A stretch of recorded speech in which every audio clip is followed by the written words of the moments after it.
간이식 공여자 고성희 씨도 될 수 있습니다. 의사가 차분하게 꺼낸 한마디에 이지혁과 박성재가 동시에 고개를 들었어요.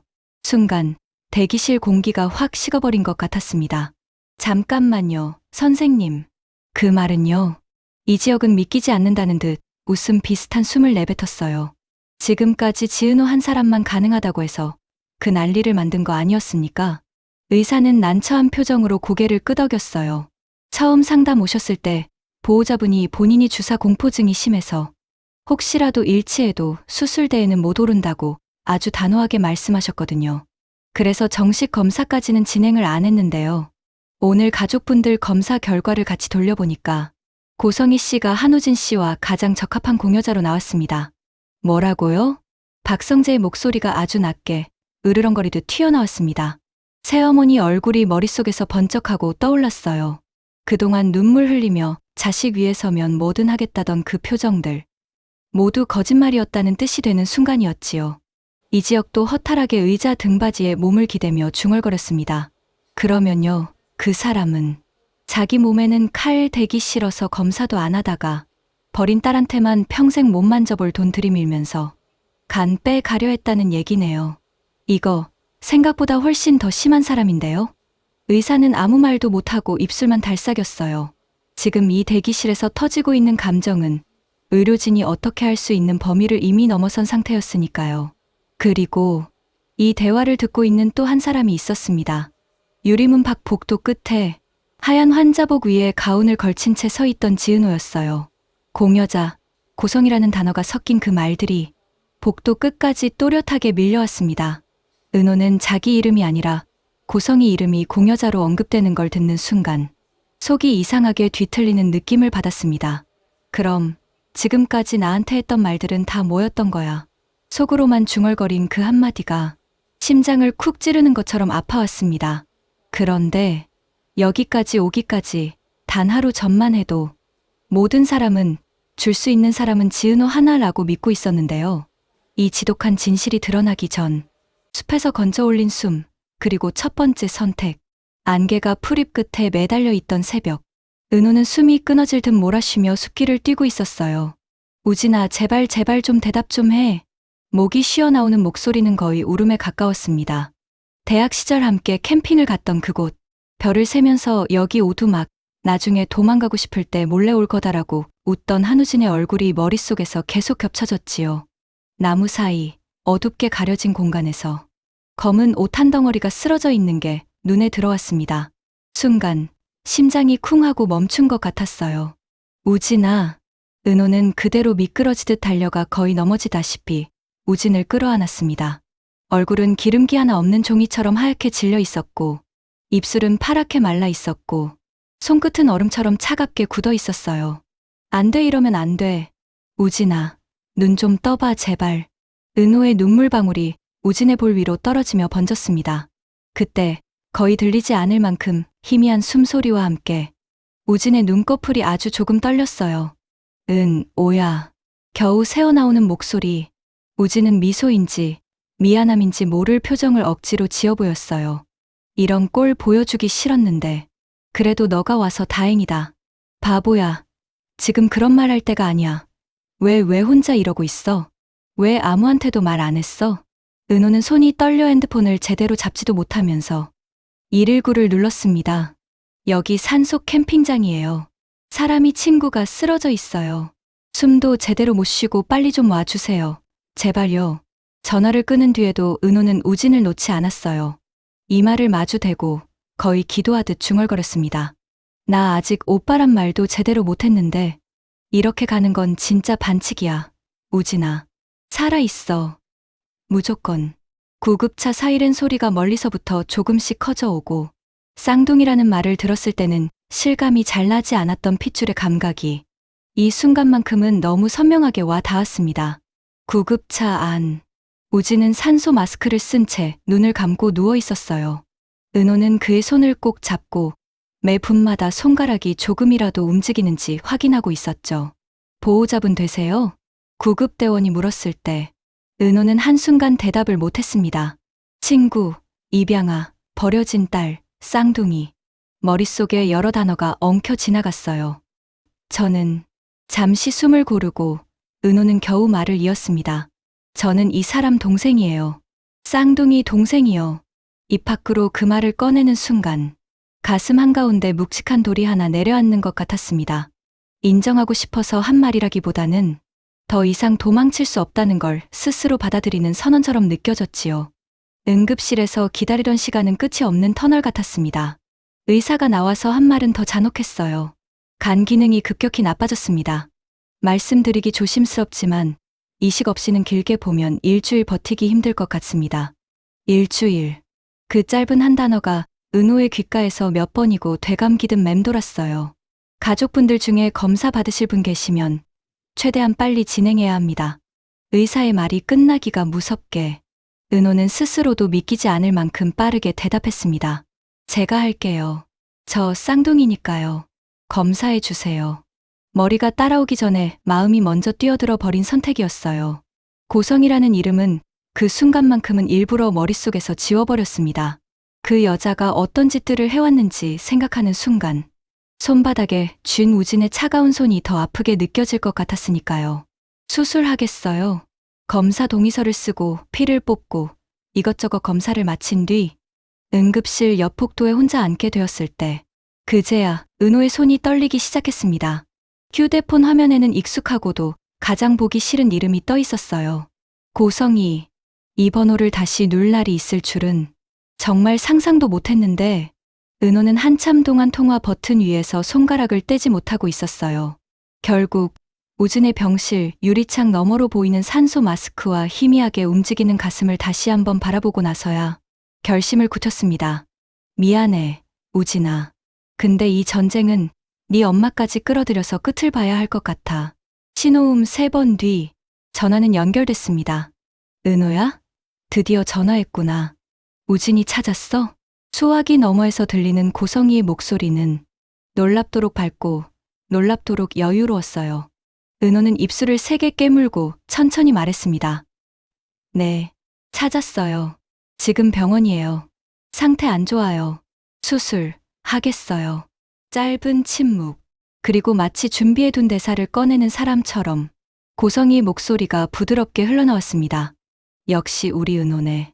엄마가 믿고 있었어. 고맙다, 우리 딸. 오해하지 마세요. 이건 고성이 씨 때문에 하는 거 아닙니다. 우진 씨 살아야 할 사람이라서 하는 거예요. 이 수술 끝나면 저랑은 끝이에요.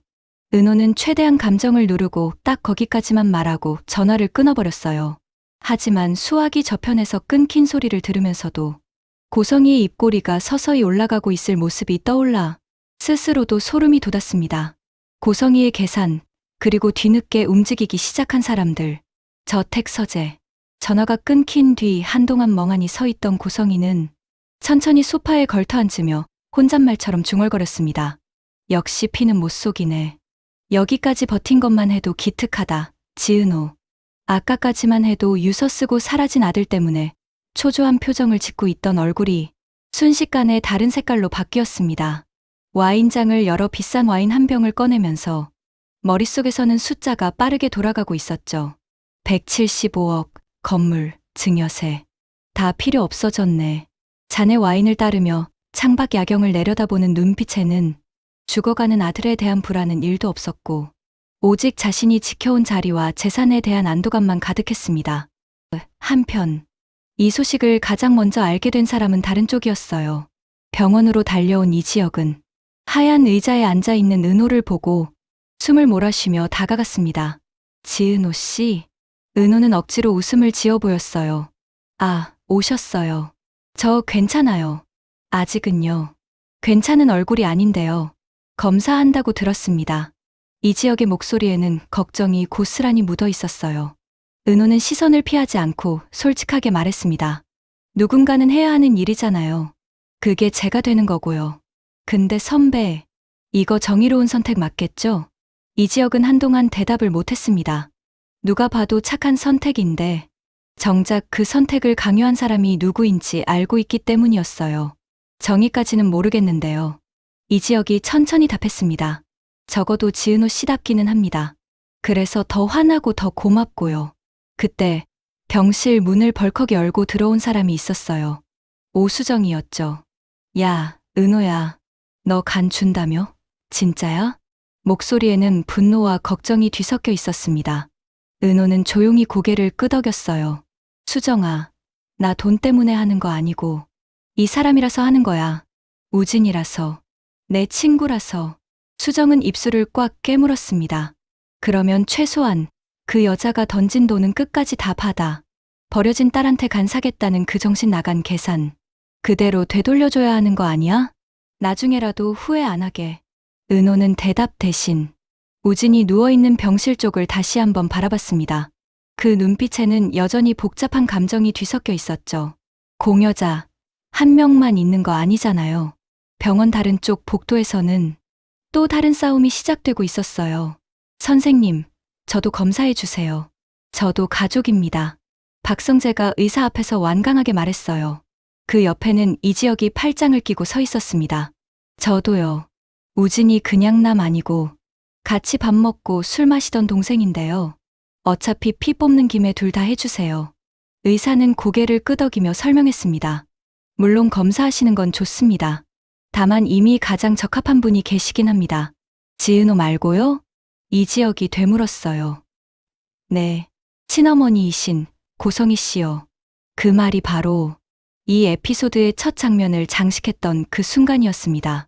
근데 보호자분이 본인이 주사 공포증이 심해서 혹시라도 일치해도 수술은 못한다고 하셔서 그동안은 검사 자체를 못했거든요. 그게 병원 기록에는 남아 있습니다. 주사 공포증이요? 이지혁이 비웃듯 웃었습니다. 버린 딸한테 100억 넘는 건물하고 70억 넘는 수표 흔들면서 간 사겠다는 사람인데 막상 자기 몸에는 바늘 들어오는 건 못 견디겠다 이거네요. 참, 기가 막히다 진짜. 박성재는 한동안 말이 없었지만 손등에 힘이 들어간 게 눈으로도 보였어요. 선생님, 박성재가 낮게 물었습니다. 일치하는 사람 정확히 누구라고 하셨죠? 지은호 씨, 그리고 고성희 씨입니다. 의사의 대답을 듣는 순간 박성재 머릿속에는 너무 많은 퍼즐 조각들이 한꺼번에 떠올랐어요. 지은호가 회사에서 괴롭힘 당하던 날, 이상하게 불편해 보였던 새어머니의 얼굴, 건물, 증여세 175억이라는 금액, 그리고 버린 딸이라는 단어가. 그럼 지금까지 우리 아버지한테는 아무 말도 안 하고 버린 딸 한 명만 벼랑 끝으로 밀고 있었다는 얘기네. 박성재의 눈빛이 서서히 변해갔습니다. 단순한 실망을 넘어서 누군가의 인생 전체를 뒤집어 엎겠다는 결심이 깃드는 눈빛이었지요. 그 시각, 저택에서는 또 다른 움직임이 시작되고 있었어요. 아버지, 저 성재인데요. 제가 좀 병원에 있어서요. 오시기 어렵겠어요?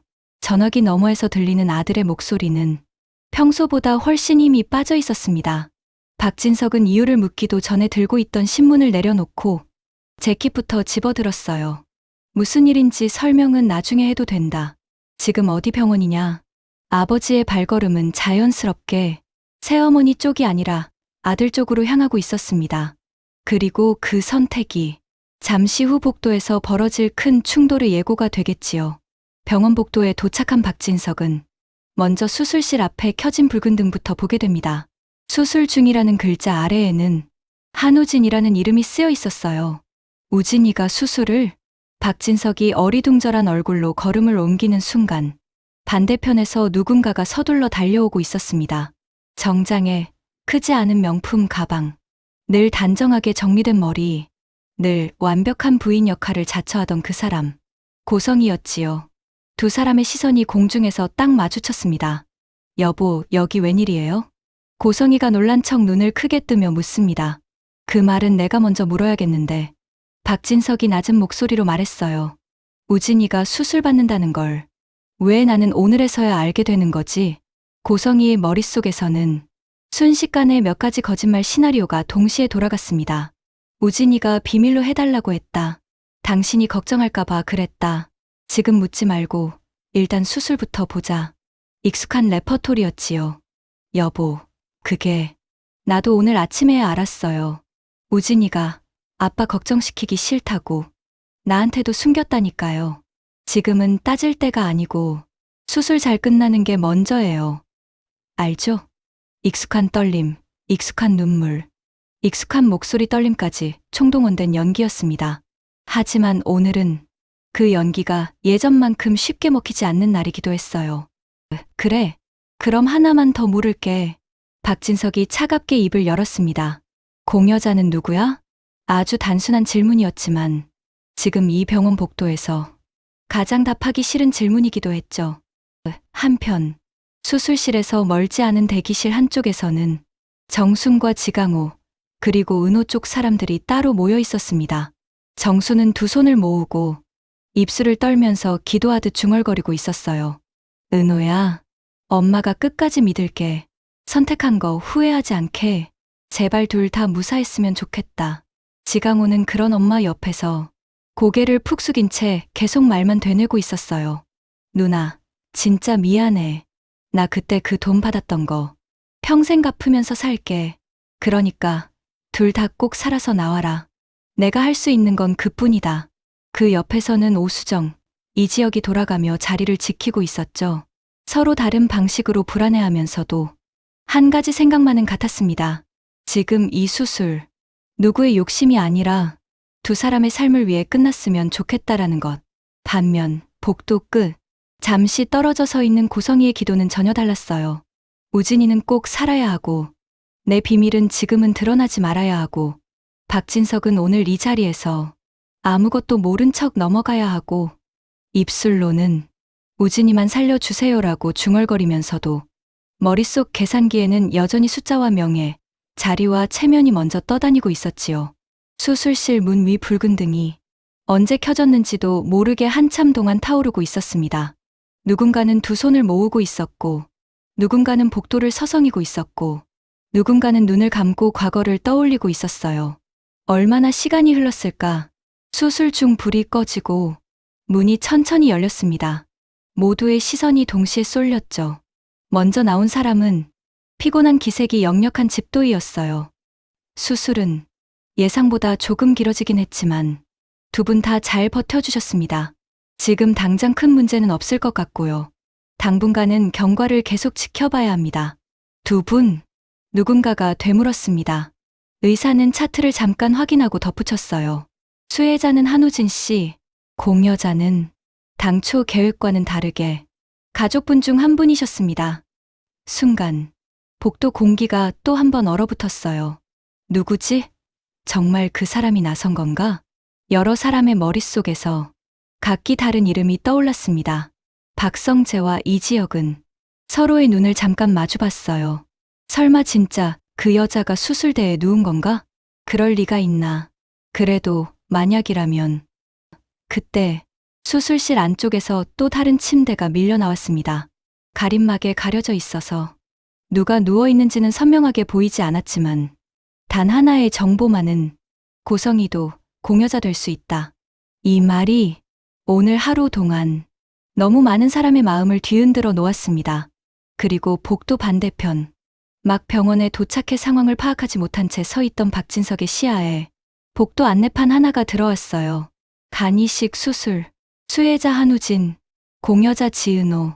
박진석의 눈동자가 순간 크게 흔들렸습니다. 지은호? 입 안에서 그 이름을 처음 불러보는 순간 자신도 모르게 가슴 어딘가가 쿡 하고 찔리는 느낌이 전해졌어요. 왜인지 모를 불길한 예감이 오래전 기억 속 잊힌 얼굴 하나를 천천히 끌어올리고 있었습니다.